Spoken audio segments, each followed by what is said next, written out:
Bakla! Isang linggo na naman ang lumipas. Ayan at sinundo nga namin yung isa naming kaibigan. Birthday niya pala ngayon kaya mag-blow out siya. Binaybay nga namin ang kahabaan ng daan. Nang makarating na kami sa Paroroonan, pakpak ng manok ang aming lalantakan. Hawak ko na nga pala ang menu at dahil first time ko ngayon, o-orderin ko lahat.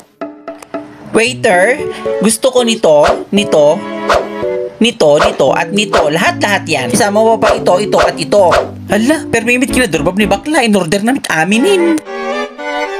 At ito na nga ang first set ng aming in-order na manok. Yan nga palang may birthday. Happy birthday, Sir Jaja. Nang mga oras nga na iyon, feeling ko tutubuan ako ng pakpak. Puro kasi pakpak ng manok ang nakaserve. A few moments later. Ayan na nga, nasa second set of order na kami. Pero parang hindi na namin kayang ubusin. Pero sa totoo lang, pang fourth set na namin yan. Ayan na nga si Baklita, halos hindi na makahinga. Gungun ang bakla, nakaraw-rawit kagamin.